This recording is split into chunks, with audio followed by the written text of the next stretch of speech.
الحمد لله نحمده ونستعينه ونستغفره ونؤمن به ونتوكل عليه ونعوذ بالله من شرور أنفسنا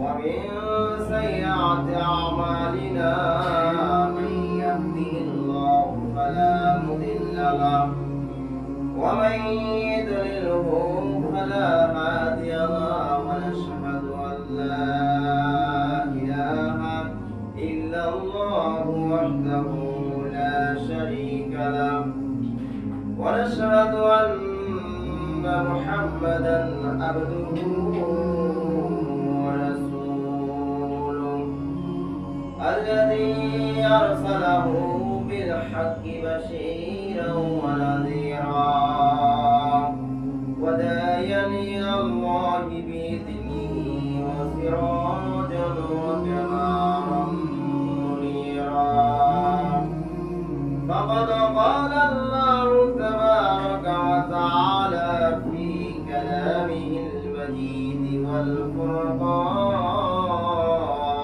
الحميد أعوذ بالله من الشيطان الرجيم بسم الله الرحمن الرحيم ولا تلقوا بأيديكم إلى التهلكات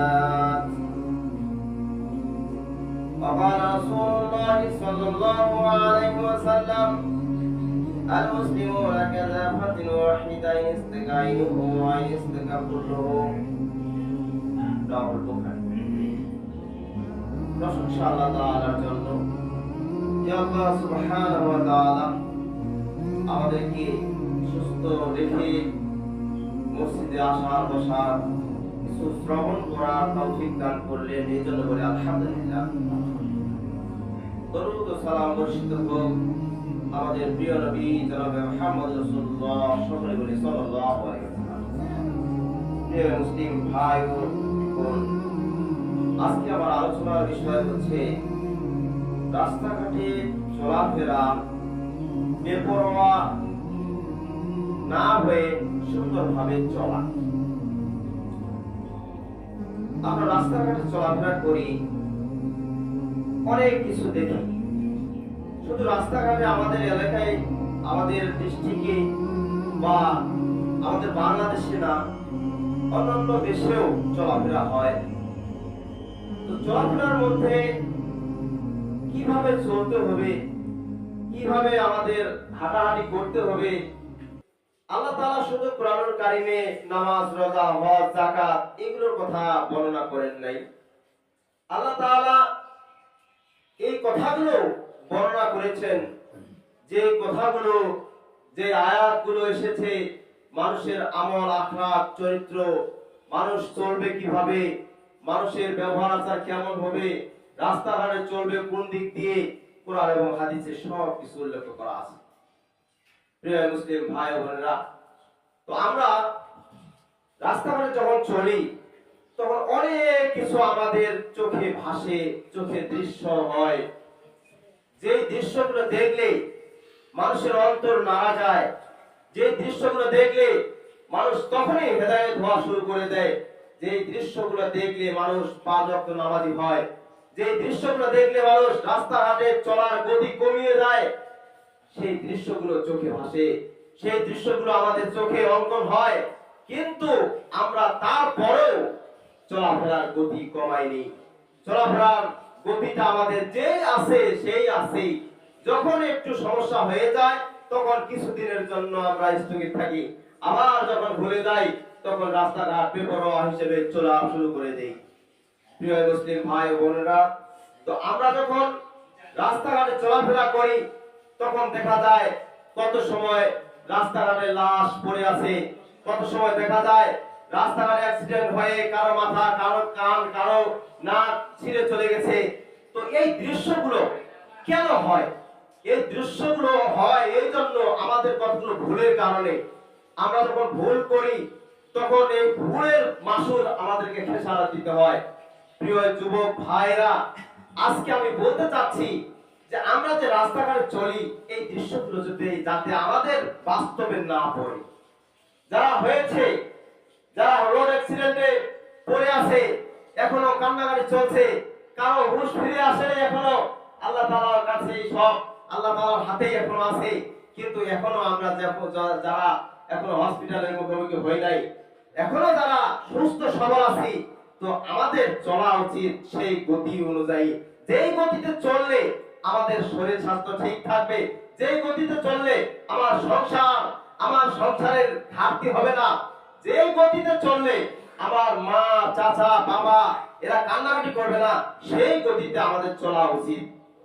প্রিয় মুসলিম ভাই বোনেরা, তো আমরা শুধু লক্ষ্য করি যে রাস্তাঘাটে যখন অ্যাক্সিডেন্ট হয়ে যায় তখন কারো মা, কারো খালা, কারো চাচি, কারো ভাই, কেউ আবার এমনও হয়েছে যে বাচ্চা কাচ্চা রেখেও সে মারা গেছে রোড অ্যাক্সিডেন্টে, তো তারা এতিম হয়ে যাচ্ছে। তো আমরা লক্ষ্য করি একটু যে সেই দৃশ্যগুলো আমাদের চোখে অনেকে পড়েছে। আর শুধু এখন লক্ষ্য করলেই হয় না, এখন আমাদের হাতেই সবকিছু, হাতের নাগালেই গোটা পৃথিবী, কোন দেশে কি হচ্ছে, কোন দেশে কিভাবে অ্যাক্সিডেন্ট হলো, কোন দেশে কিভাবে মানুষ মারা গেল, কেন মারা গেল, সব কিছু এখন হাতের মুঠোয় আমরা দেখতে পাচ্ছি, আমরা বিশ্লেষণ করতে পারছি, আমরা নিজে চিন্তা চেতনা করতে পারছি, আমাদের অন্তরে ভয় যাচ্ছে, তারপরও আমাদের অন্তরগুলো পরিবর্তন হয় না। আমরা রাস্তায় চললে বেপরোয়া হিসাবে চলতে থাকি। যখন দেখা গেল যুবক ভাইরা যে রাস্তাঘাটে চললে যখন 2-3 জন একসাথে হয় তখন একটু আমেজটা আলাদা জাগে, তখন আনন্দ ফুর্তিটা একটু বেশি হয়ে যায়। এই আনন্দ ফুর্তিটা আমাদের বিপদের কারণ। কারণ আনন্দ ফুর্তি রাস্তায় নয়, রাস্তা শুধু আমার একার জন্য নয়, রাস্তা হচ্ছে গোটা বাংলাদেশের মানুষের জন্য, গোটা পৃথিবীর জন্য। রাস্তাঘাট এই জন্য করা হয় যে রাস্তাঘাট একটা কান্দরের মতো নয়, রাস্তাঘাট একটা মাঠের প্রান্তরের মতো নয় যে যেদিকে ইচ্ছা সেদিকে যাবেন, যেদিকে গাড়ি নিয়ে যাবেন সেদিকে যাবে, এরকম তো নয়। শুধু রাস্তা একটু 10 ফিট, 15 ফিট, 20 ফিট না 50 ফিট, এর ঊর্ধ্বে তো আর হয় না। এর ঊর্ধ্বেও যদি হয় তারপর একটা লিমিট আছে যে এই রাস্তা এতটুকু উঁচু, এর মধ্যে যদি নিচে যায় তাহলে নিচে গেলে আমি খালে নামায় দেব। এই পরিস্থিতিতে আমাদেরকে সীমারেখা আমাদের একবার ঠিক রেখে আমাদেরকে গাড়ি চালাতে হবে, আমাদেরকে রাস্তায় চলতে হবে। আমরা যদি এখন আমাদের বাংলাদেশের নিয়ম আছে বাম পথে চলতে হবে, আল্লাহ রাসূল শিখায় দিলেন যে ডান দিকে চলতে হবে। এখন ডান দিকে চলতে পারি না, বাম দিকে চলছি, কিন্তু বাম দিকে চলে আমাদের খুব বিপদ হয়ে যাচ্ছে। কারণ রাসূলের হাদিসকে আমরা অপমান করে ফেলেছি, অবজ্ঞা করে ফেলেছি, আর রাসূলের হাদিসকে আমরা একেবারে মাটিতে দাবায় রাখছি, আমরা রাসূলের হাদিসকে অনুসরণ করি না, তাই আজকে আমাদের বিপদ। সম্মানিত উপস্থিতি, আমরা এখন থেকে আমরা সতর্ক হয়ে যাই যে আমাদের গ্রামের 3 জন ছেলে খুব অসহায়, খুবই একদম মানে ভালো ছেলেরা, কিন্তু আসলে ভালো ছেলেগুলা এদের ব্যবহার আচারে কোনোদিন কষ্ট পাওয়া হয়নি। হয়তো কেউ পেয়েছেন এরকম আমার মনে হয় না, কিন্তু আমি কোনোদিন এরকম কষ্ট পাইনি যে এই বাচ্চাগুলো, আমাদের এই ছেলেগুলা, ছোট ভাইগুলো আসলে আজকে অ্যাক্সিডেন্ট হয়ে রংপুরে পড়ে আছে। তো আসলে কষ্ট সবারই থাকে। আমাদের গ্রামটা আজকে একেবারে যে সবাই যেমন ঝিমে পড়ে গেছে, ঘুমের মতো হয়ে আছে, আসলে কেন হচ্ছে? কারণ হচ্ছে আমাদের একটু ভুলের কারণে, হয়তো বাবা মার সতর্কতা না অবলম্বন করার কারণে।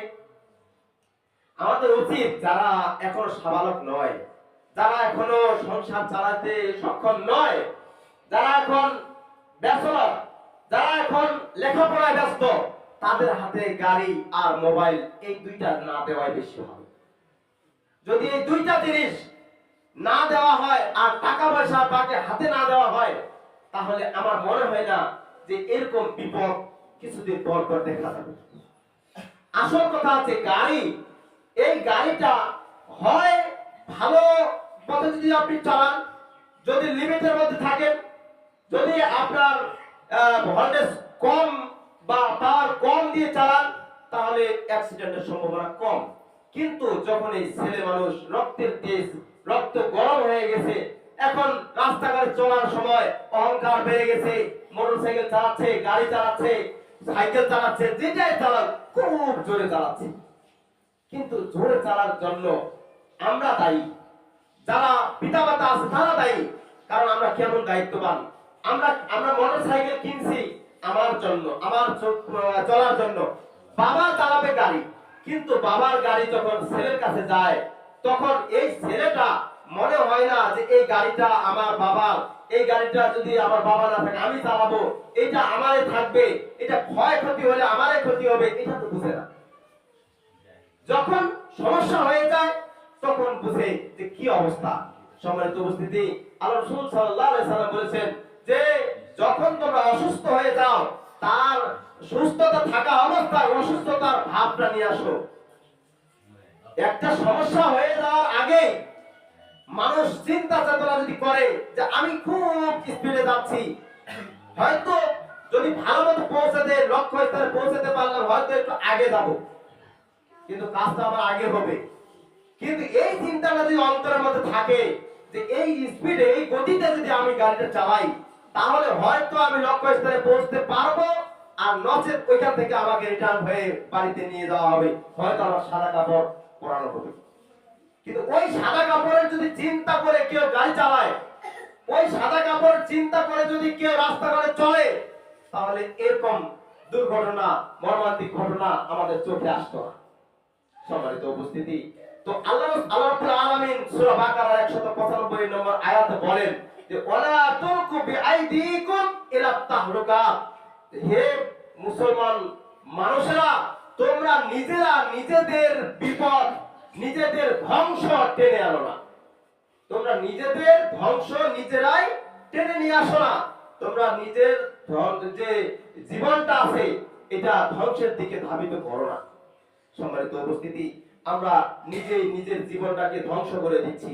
আমরা নিজের জীবনটাকে যদি একটু চিন্তা করি যে আমাদের জীবনটা আমরা পেয়েছি আল্লাহর পক্ষ থেকে, তো আল্লাহর পক্ষ থেকে এই জীবনটা পেয়েছি। যদি একটা মানুষ একটা জীবন তৈরি করতে যায়, সাধারণত রোবট একটা যদি তৈরি করে, তাতে যে কত রকমের তার সেটিং করতে হয়, একটু যদি দেখেন যে আপনি মোবাইলে সার্চ দিবেন, দেওয়ার পরে যে একটা রোবট তৈরি করতে কি কি প্রয়োজন হয়, দেখবেন যে রোবটটার সব জায়গায় খেল পেশাল হয় তারগুলো। তারপরেও কথা বলতে পারে, কৃত্রিম ইয়াতে যে মুখ দিয়ে কথা বলতে পারে, কিন্তু আসলে অরিজিনালে ঠোঁট না, অরিজিনালে সেই সতেজ ঠোঁট না, অরিজিনালে জিহ্বা নয়। এটা আরেক জায়গা থেকে একটা আওয়াজ আসে, ক্লিক করার পরে আওয়াজ আসে, তারপরে একটা কথা এসে যায়।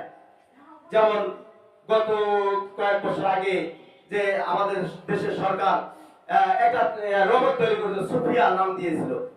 তো তার এই যে সুফিয়া কি করবে, শুধু মানুষের সাথে কথা বলবে, শুধু কথা বলা, কিন্তু অন্য কিছু করবে, কাজও করতে পারবে যদি ওই সেটিং থাকে।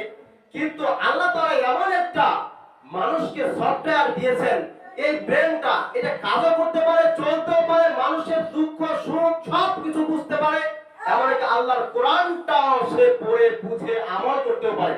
আল্লাহ তাআলা এমন একটা সফটওয়্যার, এমন একটা কম্পিউটার আমাদেরকে সেটিং করে দিয়েছেন। সম্মানিত উপস্থিতি, তো আসলে আমাদেরকে চিন্তা করা দরকার যে এই জীবনটা আল্লাহ তাআলা এত সুন্দর করে কেন দিলেন। এটা শুধু কি গতিবিধি দ্রুত ভাবে চালানোর জন্য না, এই জীবনটা পাওয়া এত কষ্ট, এত ছোটবেলা থেকে আমরা বড় হচ্ছি, বড় হয়ে একটু নাবালক থেকে সাবালক হচ্ছি, আমরা বেপরোয়া হয়ে চলছি, রাস্তাঘাটে ঠিক মতো চলি না। আর ওই চলার সময় যদি একটু নিজের জীবনটার দিকে খেয়াল করি, বা অন্যান্য ঘটনাগুলোর মতো খেয়াল করি, যে অন্যান্য ঘটনাগুলো যে ঘটছে এই পৃথিবীতে, এই বাংলাদেশে, যে যেখানে সেখানে মানুষ পড়ে আছে, যেখানে সেখানে মানুষ অ্যাক্সিডেন্টে হসপিটালে পড়ে আছে, এই কথাগুলো যদি আমাদের অন্তরে থাকে, তাহলে আমাদের গতিবিধি একেবারে কমে যাবে।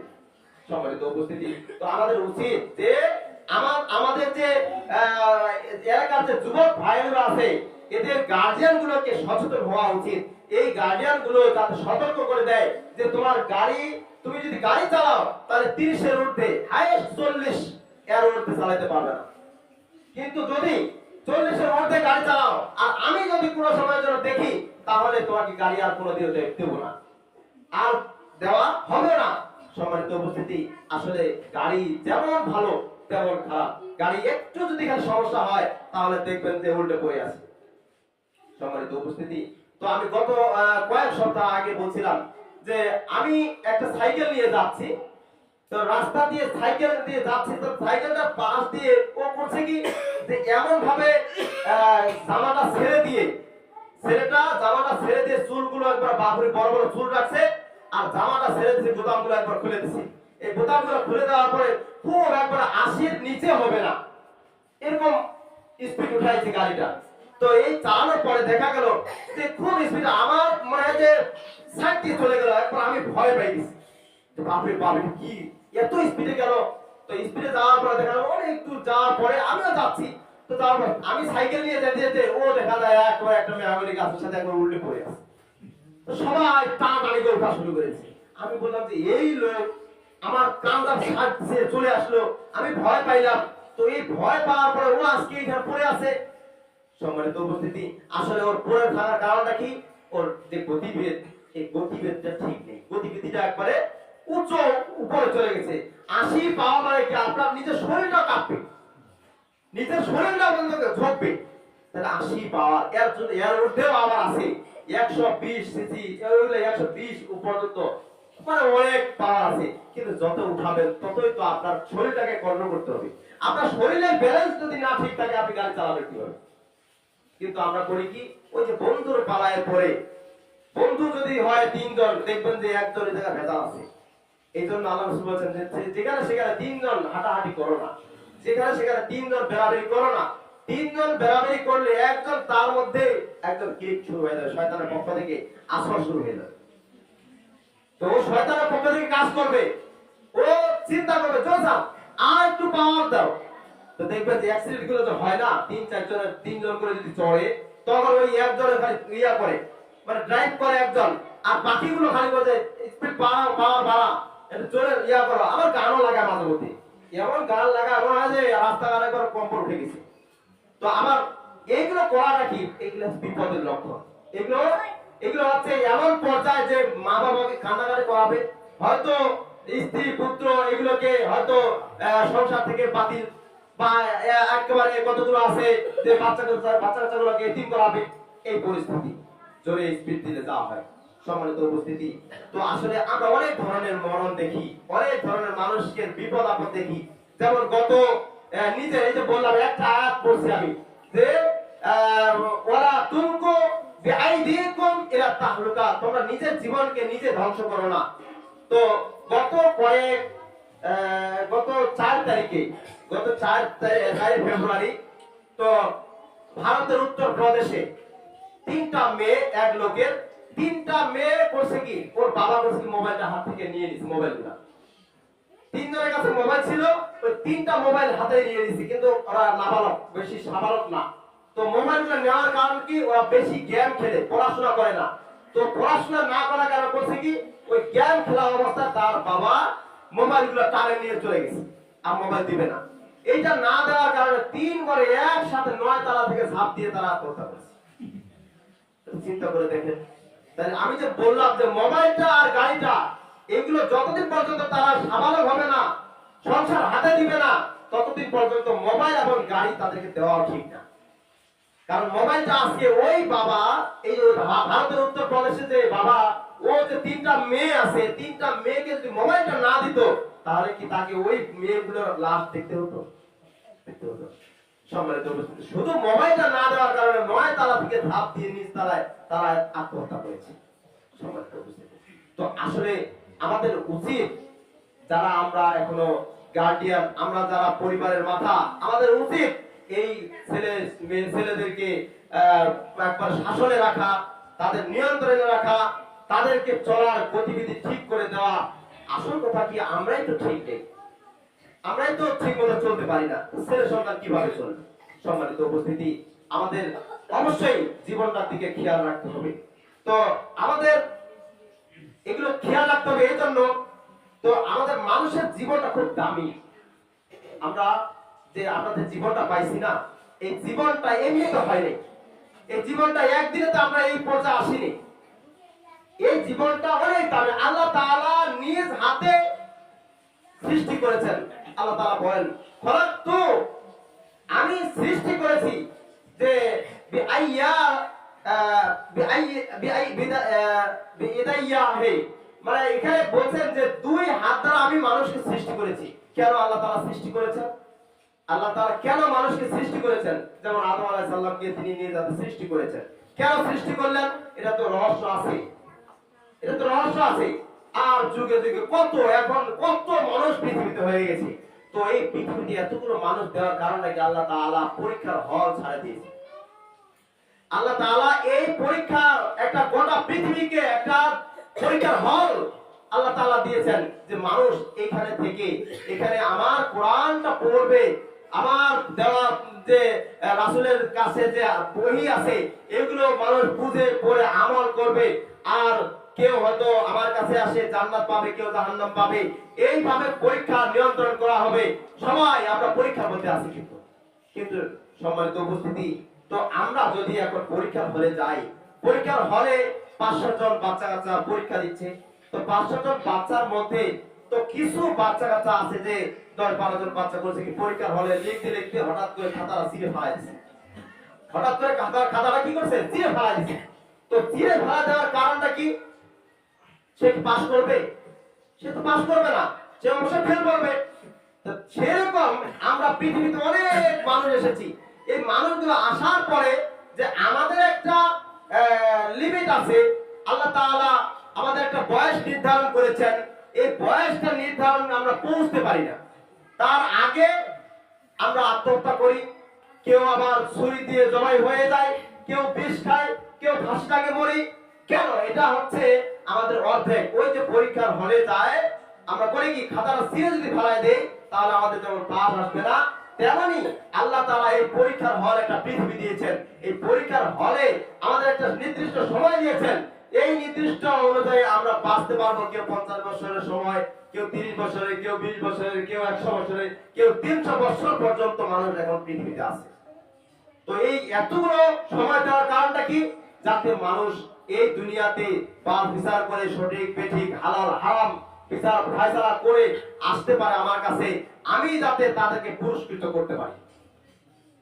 সম্মানিত উপস্থিতি, তো পরীক্ষার হলে গিয়ে যেমন পাতাটা চিরে ফেলায় দেওয়া, খাতাটা চিরে ফেলায় দেওয়া, তেমনই ভাবে আমাদের জীবনটা অর্ধেক জীবন না যাইতে আমরা নিজে নিজে আত্মহত্যা করি, নিজের কষ্ট নিজেই সহ্য করতে পারি, আবার নিজের জীবনটাকে নিজেই বিলীন করে দিচ্ছি, আত্মহত্যা করছি, বিষ খাচ্ছি।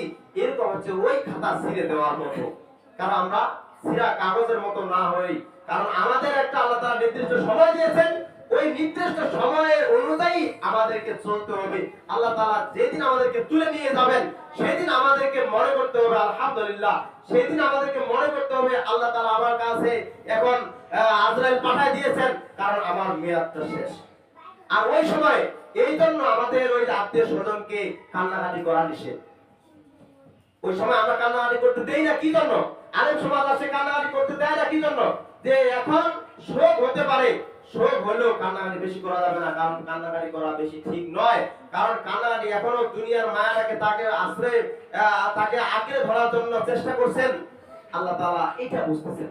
আল্লাহ তাআলা চিন্তা করেন যে ওয়ালিকুল্লি উম্মাতিন আজালুন, আমি একটা মানুষকে, আমি একটা জাতিকে, আমি একটা মানুষ ধর্মের মানুষকে আমি একটা নির্দিষ্ট সময় দিয়েছি। এই সময়টা আমার শেষ হয়ে গেছে। আমি তো দুনিয়া সৃষ্টি হওয়ার 50 বছর আগে আমি তাকদীরে লিখে রাখছি যে এই মানুষটা 50 বছর বাঁচবে, এই মানুষটা 300 বছর বাঁচবে, আমি তো লিখে রাখছি। তো এই তারপরে আমার নির্দিষ্ট সময় শেষ, আমি আজরাইল নিযুক্ত করেছি, সে দান কবজ করে নিয়ে এসেছে, তারপর মানুষ কান্নাকাটি করে কেন? তাহলে কি সে দুনিয়াতে আরো থাকতে চায়, নাকি তারা মানুষেরা রাখতে চায়? তারা কি রাখতে পারবে? আমার হাতে সবকিছু। আল্লাহ তাআলা বলেন যে আমার হাতে সবকিছু, আমার হাতেই পৃথিবী, আমার হাতেই সবকিছু, মানুষের আত্মা সবকিছু আমি। কিন্তু তারপর মানুষ এত কান্নাকাটি করে গেল। এই জন্য আমরা কান্নাকাটি করতে দেই না। কিন্তু কতগুলো আল্লাহর পক্ষ থেকে আসে, আর কতগুলো আছে শয়তানের পক্ষ থেকে। মৃত্যু যেমন আত্মহত্যা করা, এটা শয়তানের পক্ষ থেকে। বিষ খাওয়া, এটা শয়তানের পক্ষ থেকে। বিপদ আপদ আসা, যেটা বিপদ আসবে আল্লাহ তাআলা পরীক্ষা করার জন্য, এটা আল্লাহর পক্ষ থেকে। আবার কেউ যদি হঠাৎ করে বা গতি বিধি লিমিট ক্রস করে চলে যায়, তারপর দেখবেন যে এটা শয়তানের পক্ষ থেকে। শয়তান বলছে তুমি জোরে পিকআপটা ছাড়ো, জোরে পিকআপটা ছাড়লে আমরা আনন্দ পাবো, বাতাসটা আমাদের গায়ে লাগবে। এরকম যদি মনে করে শয়তান খালি আসলে,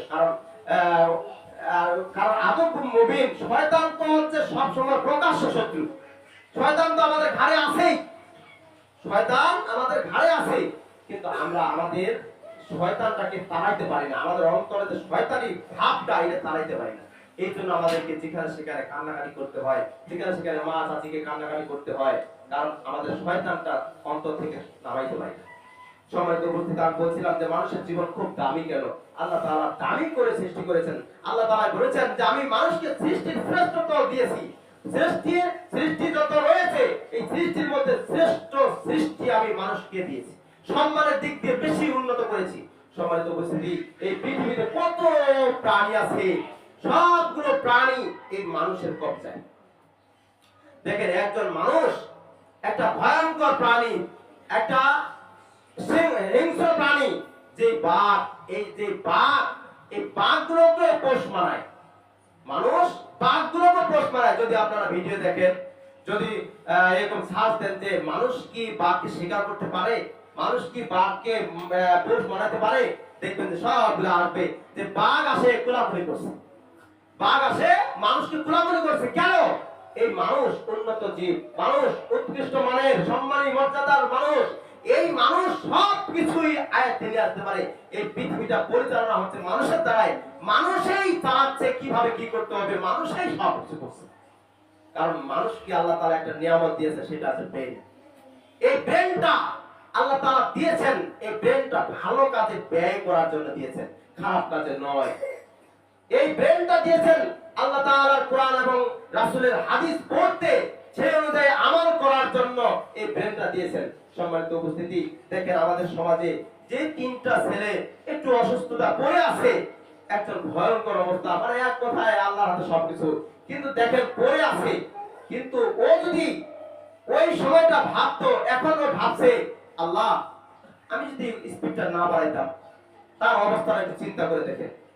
যারা এখনো বেডে শুয়ে আছে তারা বলছে, যারা এখনো পঞ্চগড় হাসপাতালে ধরেন, অনেক হাসপাতালে রোগী পড়ে আছে, কেউ ছাল চামড়া ছিঁড়ে গেছে, কারো হাত কাটা গেছে, কারো নাক কাটা গেছে, অনেক কিছু পাওয়া যায় হাসপাতালগুলো যদি যান। তো ওরা চিন্তা করে সুস্থ থাকা অবস্থায় কতটা একটা আল্লাহর নিয়ামত। এই বডিটা আমাদের আল্লাহর একটা নিয়ামত, এই বডিটা আমরা আমানতের খেয়ানত করব না। আল্লাহ তাআলা আমাদেরকে আমানতদার হিসেবে পাঠাইছেন, এই বডিটা আমাদের আমানত। আমার কাছে আমার বডিটা যদি আমানত না রাখি, তাহলে আল্লাহ তাআলার কাছে এটা খেয়ানত করা হবে। এই বডিটার জন্য আমাদেরকে জবাবদিহি কিয়ামতের ময়দানে দিতে হবে। তোমার বডিটা, তোমাকে একটা হাত দিয়েছিলাম, তোমাকে যেটা হাত দিয়েছিলাম, এই হাত দিয়ে তুমি কি করেছো? তোমাকে যেটা চোখ দিয়েছিলাম, চোখ দিয়ে তুমি কি ভালো মন্দ দেখেছিলে, সবকিছু আমার জবাব দাও। পা যেটা দিয়েছিলাম, কোথায় তুমি অগ্রসর হয়েছো, ভালো কাজে না খারাপ কাজে অগ্রসর হয়েছো, তুমি এর জবাব দাও। তোমাকে একটা চামড়া দিয়েছিলাম, সেই সুন্দর চামড়া, ফর্সা চামড়া, সেই চামড়া তুমি কি কি কাজে ব্যয় করেছো? সেদিন এগুলো একটার পর একটা জবাব দিতে থাকবে। তখন বলবে যে আল্লাহ আমি তো ভালো কাজে সব ব্যয় করেছি। যে তুমি মিথ্যা বলছো, তুমি মিথ্যা বলছো, তুমি আজকে মিথ্যা বললে বলছো, তো তোমার এতগুলো পাপ হলো কেন? তুমি যদি ভালো কাজই করেছো, তাহলে তুমি পাপ করলে কেন? এতগুলো পাপ হলো কিভাবে? তাহলে কি আমার ফেরেশতারা কি ভুল লিখছে? তখন বলবে যে হে আল্লাহ আমি জানি না, আমি এতগুলো পাপ করিনি, আমার আমলনামায় এতগুলো পাপ হওয়ার কথা না, এইগুলো আপনার ফেরেশতাগুলো ভুল করেছে। হে আল্লাহ এই ফেরেশতাগুলো লিখতে হতে ভুল করেছে, আমি তো ভালো কাজ করেছি সব সময়, আমি তো খারাপ কাজ করিনি। ও তাহলে ঠিক আছে, আমার ফেরেশতাগুলো ভুল করতে পারে, অতএব ভুল যা হয়েছে ঠিক আছে, তোমার জবান শক্তি আমি বন্ধ করে দিলাম। এখন এই জবানটা তখন দেওয়া হবে হাতে। এই যে একটা হাত, এই হাতে দেওয়া হবে যে হাত তুমি সঠিক কথাটা বলো। তখন হাত বলবে যে আল্লাহ আমি এই হাত ছিলাম, এই হাত দিয়ে আমার দ্বারা খারাপ কাজ করেছে, আমার দ্বারায় কত গাঁজা মদ খাওয়াইছে, আমার দ্বারায় মানুষকে হত্যা করেছি, আমার এই হাত আমি আজকে এখানে আসি, আজকে কথা বলার শক্তি পেয়েছি। তখন বলবে যে জবানটা আবার ফিরিয়ে দেওয়া হবে মানুষকে, যা এই যে হাত কি বললো, এই হাতের কথাটা কি সঠিক? তখন বলবে যে আল্লাহ এটা তো ঠিকই, তখন ধরা হয়ে যাবে। তখন হাতকে বলবে, এই হাত, তোমাকে আমি কোনো সময়ের জন্য আগুনের একটা স্পর্শ লাগাইতে দেই নাই, তোমাকে আমি এত যত্নে রেখেছি, এত যত্ন করে ধরে বেড়াইছি, কোনোদিন কষ্ট দেয়নি। হাত, আজকে তুমি আমার বিরুদ্ধে কথা বললে, তুমি কি করলে? এটা আমাকে ধ্বংস করে দিলে। তখন হাত বলবে, হাতকে জবাব দেওয়া হবে, হাত বলবে, আল্লাহ, আমার তুমি যে বলছো ঠিকই বলেছো, আমি তোমার কাছে কথা বলতে পারিনি। আমি যদি হাত কথা বলতাম তাহলে তুমি খারাপ কাজটা করতে না, এমনকি আমাকেও নির্যাতন করতে। তখন হাত বলবে, আল্লাহ, আমি আজকে জবান শক্তি পেয়েছি, আমাকে কথা বলতে দেন। তখন এই হাতের যত কার্যক্রম আছে সবগুলোই আস্তে আস্তে আস্তে আস্তে আস্তে সবকিছু বর্ণনা করে দিয়ে দিবে। তখন সে লজ্জিত হয়ে যাবে। সেরকম ভাবে এই অবস্থা হবে, চোখ, কান, নাক, কখন কি করেছি সবগুলোকে যখন জবান শক্তি দেওয়া হবে, সবাই কথা বলবে। তখন আর নিজের জবানটা কিছু কথা বলতে পারবে না। তখন বলবে যে আমার ফেরেশতারা কি ভুল লিখেছে, এখনো কি বলো। তখন সে হায় হায় করবে, না এতগুলো, সেখানে ছোটটাও আছে, ছোট গুণাটাও আছে, বড় গুণাটাও আছে, এগুলো কিভাবে সম্ভব? যেই গুণাগুলো আমি দেখতে পাই না, যেই গুণাগুলোকে আমি সাধারণ ভাবে মনে করি এটা সাধারণ একটা ব্যাপার, এটা পাপ হয় না, এরকম মনে করতাম, সেটাও লেখা আছে আজকে। তখন তাকে আমলনামা দেখা হবে, যে দেখো, তুমি তোমার আমলনামাটা পড়ে দেখো, এই আমলনামায় কোনটা ভুল আছে, তুমি কি করেছো।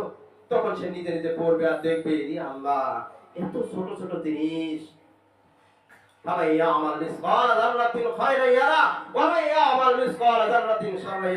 এই আয়াত দুটো আসলো কি জন্য? এই আয়াত দুটো আসলে এই জন্য যে সেই দিন কিয়ামতের মাঠে এমন হবে যে কেউ যদি জাররা পরিমাণ, একটা সরিষার দানা পরিমাণ ভালো কাজ করে তাও সেটা লেখা থাকবে, আর যদি কেউ সরিষার দানা পরিমাণ খারাপ কাজ করে, মন্দ কাজ করে, তাও সেই আমলনামায় লেখা থাকবে। সম্মানিত উপস্থিতি, এই আয়াত দুটো এমনি আসে নাই, এটা তো এসেছে পাপ, ভালো কাজ এবং খারাপ কাজ, নেক কাজ, বদ কাজ, দুইটাকে নির্ভর করে দুইটা আয়াত এসেছে। সম্মানিত উপস্থিতি, তো আমাদের জীবনটা দামি কেন? আল্লাহ তাআলা এই জীবনটা দামি করে দিলেন কেন?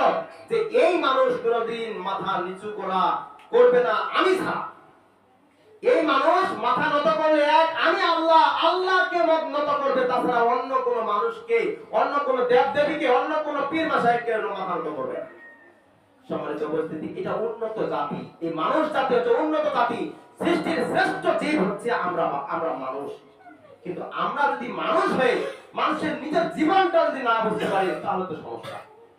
আমাদের জীবনটাকে একটু চেষ্টা করি, যে বোঝার জন্য চেষ্টা করি, কিন্তু ব্রেনটা কেউ দিতে পারতো? কেউ পারতো না। যে ব্রেনটা দিতে পারবে, ওই ব্রেনটা কে দিছে? ওটাও তো আল্লাহ তাআলা দিছে। সম্মানিত উপস্থিতি, একটা সব আমাদের শরীরে যে অঙ্গ প্রত্যঙ্গ আছে সবগুলো আল্লাহর নিয়ামত, এই নিয়ামতের একটু শুকরিয়া করা দরকার। শুকরিয়া করে আলহামদুলিল্লাহ, আল্লাহ তাআলা আমাদেরকে এতটা সুঠাম দেহ তৈরি করে দিয়েছেন। আল্লাহ তাআলা বলেন, ফি আই সূরাতিন মা শাআ রাক্কাবাক, আল্লাহ তাআলা যেমনই ইচ্ছা তেমনই করে মানুষকে সৃষ্টি করেছেন, যার যেমন চেহারা দরকার সেই চেহারায় আল্লাহ তাআলা দিয়েছেন।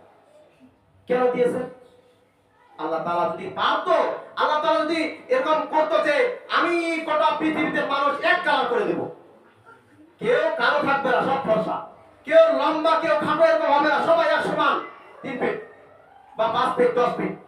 আল্লাহ তাআলা এমন করতে যে মাথাটা সবার এক সমান, কারো গোল, কারো লম্বা, কারো চ্যাপ্টা, কারো খাটো, এরকম মাথা এরকম তৈরি করবে, এক সমান করবে। কিন্তু আল্লাহ তাআলা এটাও চিন্তা করেছেন যে যখন আমি এক কালারের মানুষ সৃষ্টি করব, একই হাইটের মানুষ সৃষ্টি করব, একই চেহারার মানুষ সৃষ্টি করব, তখন দেখা যাবে একটা মানুষ যদি অপরাধ করে আরেকটা মানুষকে ধরার কোনো ক্ষমতা নেই। তখন ধরার ক্ষমতা নেই। পৃথিবীতে মানুষ বাস বিচার করতে পারবে না। পৃথিবীতে মানুষ চলার জন্য, যেমন দেখেন একটা মানুষ, এপি সমাজের মানুষ যদি রাস্তায় চলে, দূরে দেখা যায় যে হাফ কিলো বা 1 কিলো দূরে, তারপর দূর থেকে চিহ্নিত করা যায় যে ওই মানুষটা খাটো মানুষটা, ওর আকৃতি, ওর চলা ফেরার ধরন সবকিছু আলাদা, মানে কি ও অমুকের ভাই ফটিক চা বলতে পারতেছি। কিন্তু যখন এক কালার হবে, এক সমান হবে, সবার চেহারা একই, সবার চুল একই, সবার নাক চোখ একই, যখন এরকম হয়ে যাবে তখন দেখা গেল যে মানুষ মানুষকে চিনতে পারবে না। কে কাকে কোন সময় খুন করবে, সবাই বলবে যে ও খুন করছে, কিন্তু ও খুন করছে, ওকে যা ধরবে না আমি তো খুন করি নাই, ওকে বলবে তুমি খুন করছো, না আমি খুন করি নাই, তো দেখা গেল অপরাধী আর খুঁজে পাওয়া যাবে না। তো অপরাধী চিহ্নিত করার জন্য, পৃথিবীতে অপরাধী চিহ্নিত করার জন্য, মানুষের ভিতর বিচার ফায়সালা করার জন্য, মানুষের আমল আখরাত ঠিক রাখার জন্য আল্লাহ তাআলা তাআলা মানুষকে ছোট বড় খাটো লম্বা এমনকি এক সমান কতগুলো মানুষ আছে, কতগুলো আবার দেখবেন যে চেহারায় কারো কালো কারো ফর্সা লম্বা চওড়া ঠিক আছে, এরকম হতে পারে। তবে মানুষকে চিনতে পারে। সম্মানিত উপস্থিতি, আল্লাহ তাআলা আমাদেরকে মানুষ জাতি সৃষ্টি করেছেন, এটা একটা গুরুত্বপূর্ণ জীবন দিয়েছেন আমাদেরকে। এই গুরুত্বপূর্ণ জীবনটাকে যাতে আমরা ভালো কাজে পরিচালনা করতে পারি, ভালো কাজে অগ্রসর হতে পারি, ভালো কাজে আমরা ধাবিত হতে পারি, আমরা এই চিন্তা করব। আমাদের জীবনটাকে হেলায় ফেলায় যেখানে সেখানে আমরা ফেলে দিব, এরকম তো না। সম্মানিত উপস্থিতি, দ্বিতীয় নিজের জীবনকে নিজে নষ্ট না করা, এটা নষ্ট করলে এটা হারাম। আমাদের জীবন লাগে আমরা যে অনেক সময় দেখা যায় ফাঁসি টাকা মারা যাচ্ছে, বিষ খায় মারা যাচ্ছে, এরকম কাজ করবো না। সমাজের মধ্যে এরকম কাজ যাতে না দেখা যায় আমরা চেষ্টা করব যে আমাদের সমাজে ভালো মতো চলা। আল্লাহ তাআলা যেদিন ফয়সালা করেছেন তার মৃত্যু ওই দিনে হবে, আমরা এই আশা করব, আমরা এই আশা নিয়ে মৃত্যুবরণ করব। সম্মানিত উপস্থিতি, তো অনেক সময় দেখা যায় যে মারা যাচ্ছে, বিষ খায় মারা যাচ্ছে, আবার ইয়া করতেছে, ফাঁস টাকা মারা যাচ্ছে, কেউ ছুরি দিয়ে মারা যাচ্ছে, আবার কেউ দেখা গেল গলায় ছুরি নিজে ঠেলে দিচ্ছে, এরকম অনেক ইতিহাস আছে। সম্মানিত উপস্থিতি, আল্লাহ রাসূল সাল্লাল্লাহু আলাইহি ওয়াসাল্লাম বলেছেন যে ব্যক্তি বিষ খায় মারা গেল সে তো একটা পরীক্ষা হলে খাতা ছিঁড়ার মতো, অর্ধেক জীবন থাকলো আর অর্ধেক জীবন সে নিজের আমানতকে খেয়ালত করলো, তার জীবনটাকে খেয়ালত করে নিল। এক কথা আল্লাহর একটা আমানত জীবন পেয়েছি, আমানতটা আমরা তো খেয়ালত করে ফেললাম যদি আমি বিষ খেয়ে মরি। আল্লাহ বলেছেন যে ব্যক্তি বিষ খাওয়া মরলো সে কিয়ামত পর্যন্ত শুধু ওই বিষ খাওয়ার আকৃতিতে থাকবে। সে কিয়ামত পর্যন্ত যতদিন সে থাকবে, বেঁচে থাকবে, আর যতদিন সে কিয়ামতের ময়দানে হাসর নাসর হবে না, ততদিন পর্যন্ত সে ওই কিয়ামত পর্যন্ত শুধু বিষের বোতলটা নিবে আর খাবে, আর পড়ে থাকবে, মরবে, আবার ঠিক হবে, আবার বিষ খাবে, এইভাবে চলতে থাকবে। যে ব্যক্তি গলায় ছুরি দিছে তো সারা কিয়ামত পর্যন্ত শুধু ও ছুরি দিতে থাকবে, মরার পরেও ওর আত্মারা শুধু ওইটাই কাজ করবে। কেউ যদি দেখা গেল যে ফাঁস থেকে মারা গেছে, ও শুধু দড়ি খুঁজবে, দড়ি দিয়ে খালি ফাঁস টানবে, একবার মরবে, আবার ফাঁস টানবে, আবার বাঁচা যাবে, আবার মরবে, কিয়ামত পর্যন্ত তার এই সিলসিলা চলতে থাকবে। তো আমরা একটু ক্ষণিকের জন্য শান্তি পাওয়ার জন্য, যে অনেকে আছি যে স্বামী স্ত্রীর সমস্যার কারণে স্বামী স্ত্রীকে দেখতে পারে না, স্ত্রী স্বামীকে দেখতে পারে না, স্ত্রী গিয়ে যায় ফাঁস টাকে মরে আছে, কিন্তু মরার পরে ক্ষণিকের জীবনটাকে একটু নিষ্কৃতি দেওয়ার জন্য, ক্ষণিকের জীবনটা বাতিল করার জন্য, দুনিয়াতে অনেক আরাম আয়েশ ছিল এগুলোকে বাতিল করে শুধু মনে করতেছি আমি যদি মরে যাই তাহলে আমি শান্তি পাবো, এই মনে করে আমরা বিষ খাচ্ছি, আমরা ফাঁসি টাঙাচ্ছি। যখন মরে যাবেন তখন তো আপনার ওই আত্মাটা তো কষ্ট পাবে, তাহলে লাভটা কি হলো? মরার আগে একটু কষ্টটা আমরা সহ্য করতে পারি না, আমরা ধৈর্যটা ধরতে পারি না। এই দুনিয়াতে আমরা একটু ধৈর্য ধরতে পারি না, এই ধৈর্য না ধরে আমরা করি কি আত্মহত্যা করি। এই আত্মহত্যা করার পরেও আমরা যে আত্মহত্যা করি, মরে যাই, তাহলে মরে যাওয়ার পরেও যদি আমাদের ঝুলন্ত অবস্থায় থাকতে হয়, আমাদেরকে বিষ খাওয়ার মতো থাকতে হয়, আমাদের ছুরি দিয়ে আমরা ঠেলে দিয়ে একবার পেটে বা গলায় ওইভাবে যদি আমাদের কিয়ামত পর্যন্ত চলতে থাকে, তাহলে আমাদের দুনিয়াতে থাকা ভালো ছিল। এক সময় তো মানুষের পরিবর্তন আসতেই পারে, এই আশা ভরসা না করে আমরা করি কি রাগের ঠেলায়, রাগটাকে দমন না করতে পারে আমরা চলে যাচ্ছি আত্মহত্যা করার জন্য। সম্মানিত উপস্থিতি, এটা করা যাবে না, এটা থেকে আমাদের অবশ্যই দূরে থাকতে হবে। নিজের জীবনকে নিজের দিকে ধ্বংস করা যাবে না। আমি প্রথমে আয়াতে বলেছি যে নিজের ধ্বংস নিজেই আমরা টেনে যাতে না নিয়ে আসি। কাউকে কষ্ট দেওয়া, ক্ষতি করা, এটা গুনাহ। আসলে আমরা অনেক সময় অনেককে কষ্ট দিয়ে থাকি, যেমন রাস্তাঘাটে অ্যাক্সিডেন্ট হওয়ার কতগুলো কারণ রয়েছে। যেমন দেখা যায় যে আমরা রাস্তাঘাটে বাড়ি আমরা চেষ্টা করি কি রাস্তার পাশে বাড়ি করা, কিন্তু এটাও চেষ্টা করি যে গোবরের বা কতগুলো ছাল চামড়া গাছের ডাল ডুল আনে করে কি রাস্তায় দিয়ে দিই শুকোবার জন্য। অনেকে আরো করে কি রাস্তার বাড়ি পাশে রাস্তা আমার একেবারে খেয়ার বিষয় একবার দিয়ে দিচ্ছে। তো এই করাটার কারণটা কি জানেন? আরেকজনের মৃত্যু টানে নেওয়া, আরেকজনকে মৃত্যুবরণ করার জন্য একটা রাস্তা তৈরি করে দেওয়া। তো আসলে আমরা যারা রাস্তার পাশে বাড়ি করেছি আমাদের উচিত রাস্তাটাকে পরিষ্কার রাখা, কারণ আপনার জন্য আপনার তো দায়িত্বটা যে এটা একটা আমাদের রাস্তা, কেন এটা শুধু আমি চলবো না, আরো কত মানুষ চলবে, এই রাস্তাটা ক্লিয়ার রাখতে হবে। দেখবেন যে কতগুলো গ্রাম মধ্যে পাকা রাস্তা করেছে, গাড়ি ঘোড়া চলে, কিন্তু সেই জায়গা দেখা গেছে গোবর দিতে ছান দিতে দিয়ে ঠিক লাগা রাখছে। অনেকে কলা গাছের ডাল গুলো ফালা রাখছে, যেগুলো পিছলা জাতীয় জিনিস ওগুলো দিয়ে দিছে।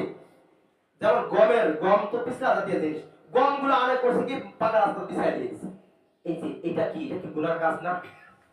এই গমের রাস্তাটা দিয়ে পাকা রাস্তা যদি গম বিছাই দেওয়া হয় আর গমগুলো যদি পিছলে একজন একবার আরো জায়গায় পড়ে এনে মরে যায়, তাহলে এটা কে দায়ী? যে গমগুলো দিয়েছে সে দায়ী। কারণ ও তো চেষ্টা করেছে রাস্তাতে সঠিক মতো যাওয়া, তার তো স্পিড যেমন ছিল তেমনই আছে, কিন্তু তারপর পিছলে যাওয়ার পর গাছের ডালে যা পড়ে আছে, মরে আছে। তো এই মরার জন্য দায়ী কি? এটা গুনাহগার হতে হবে যে রাস্তাঘাট করে অসচেতন মানে একবার ময়লা আবর্জনা করে দেয়। সম্মানিত উপস্থিতি, তো আল্লাহ রাসূল সাল্লাল্লাহু আলাইহি ওয়াসাল্লাম বলেছেন যে ব্যক্তি পুরো মুসলমানকে মারার জন্য একটা প্ল্যান করলো, সে যেন গোটা পৃথিবীর মুসলিম মানুষদেরকে মারার জন্য একটা প্ল্যান করলো। সম্মানিত উপস্থিতি, কত একটা বড় হাদিস যে একজন যদি মারা যায় তাহলে দেখা গেল একজনের মৃত্যুর জন্য মানে আমি একজনের মৃত্যুর জন্য একটা ব্যবস্থা করে রাখছি, খাও করে রাখছি, সে পরে মরে গেল, কিন্তু এই মরাটা শুধু ওর একলা মরণ নয়। আল মুসলিমুনা আখুল মুসলিম, একজন মুসলমান আরেকজন মুসলমানের ভাই। আল মুসলিমুনা কাযাবাতুন ওয়াহিদা, একজন মুসলমান আরেকটা মুসলমানের দেহের অন্তর্ভুক্ত। ইস্তিগায় হয় ইস্তিগা কুল্লুহু, যে একটা মানুষ মুসলমান যদি একটা চোখে আঘাত পায়, এই আঘাত পাওয়ার পরে যে একটু কষ্ট সহ্য করে কষ্ট করে, দেখবেন যে ওই কষ্টটা গোটা পৃথিবীর মুসলমানদেরকে কষ্ট ভোগ করতে হয়।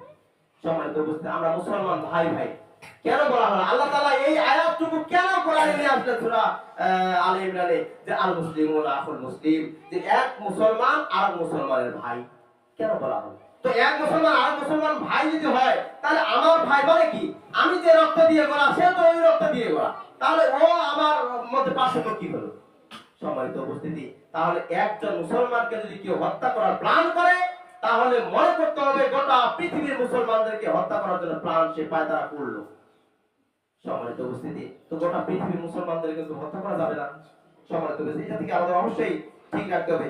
আর 4 নম্বর বিষয় যে রাস্তার হক আছে। এই রাস্তা আমরা যে রাস্তাঘাটে চলি, এই রাস্তাঘাটে চলার সময় আমাদের হক রয়েছে কতগুলো। রাস্তাঘাটে চললে আমাদের সাবধানে বসতে হবে, আর সাবধানে যাইতে হবে, সাবধানে একটু সাইডে রাখতে হবে। যদি কেউ আবার অনেকে দেখা যায় রাস্তাঘাটে আমরা বসে থাকি রাস্তা সাইডে, তো রাস্তার সাইডে বসে থাকলেও একটা সাইজ মতো বসতে হবে। রাস্তাঘাটে যে বসে আছে, যে ব্যক্তি চলতি অবস্থা, এই চলতি অবস্থা ব্যক্তি সালাম প্রদান করবে যারা বসে আছে। আর এটা নিয়ম নেই যে বড় নিচে বসে আছে একজন ব্যক্তি আর আরেকজন ব্যক্তি রাস্তা দিয়ে যাচ্ছে আর এ সরাসরি একবার বসে এনে সালামটা জোরে দিয়ে দিল। এই জোরে দেওয়ার কারণে হয়তো গাড়িতে যদি থাকে তো ওই সালামটা ভয় পেয়ে হয়তো আতঙ্ক হয়ে অন্যদিকে দিতে পারে।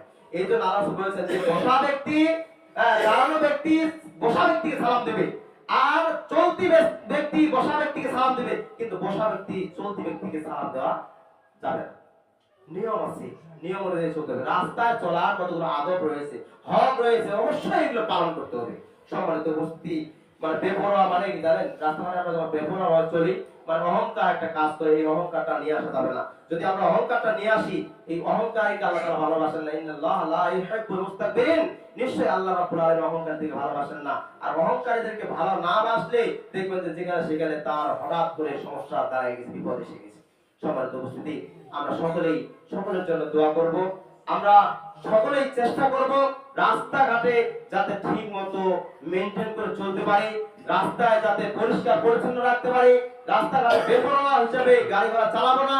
রাস্তাঘাটে কেউ যদি বেপরোয়া হিসেবে গাড়ি চালায়, খুব স্পিডে চালায়, তাকে থামানোর ব্যবস্থা করবো। থামো, তোমার জীবনটাকে দিকে তাকাও। তোমার জীবনটা তুমি এখন এই আসো, কিছুক্ষণ পরে তোমার হয়তো মরা লাশ হতে পারে। তুমি এই জীবনটা একটু চিন্তা করো, এই জীবনটা এখন তোমার দামি, কিছুক্ষণ পরে এমন হয়ে যাবে তোমার দাম থাকবে না, তুমি লাশে পরিণত হবে। তোমার পরনে যে একটা কাপড় পরানো হবে সাদা কাপড়, সেটাও তুমি চিনতে পারবে না। তুমি এটা থেকে বিরত থাকো, তোমার গতিবিধি কমাও। তুমি গতিবিধি এত চালাও না। তোমার পাওয়ার থাকতে পারে, তোমার টাকা পয়সা থাকতে পারে, কিন্তু তুমি একটা জীবন কিনতে পারবে না। তোমার টাকা পয়সা দিয়ে, তোমার টাকা পয়সা শুধু ক্ষণিকের জন্য তুমি চলতে পারবে, কিন্তু জীবন একটা কিনতে পারবে না। অতএব তোমার গতিবিধি কমাও। অবশ্যই আমাদেরকে বাধা দিতে হবে। যারা এখন আমরা আসি, বেঁচে আছি, আমরা চেষ্টা করব আমাদের ভাই ব্রাদার যারা আছে তারা যাতে সচেতন ভাবে গাড়ি ঘোড়া চালায়, নিজে চালায়, অন্যকে চালানোর ব্যবস্থা আমরা কম গতিবিধি দিয়ে চালানোর ব্যবস্থা করে দেয়। এইভাবে যাতে আমরা চলতে পারি। আল্লাহ তাআলা আমাদের সকলকে নিরাপদ ভাবে রাস্তাঘাটে চলার তৌফিক দান করুন, আমিন। এবারে আলোচনা শেষ করছি। ওয়া আলহামদুলিল্লাহ।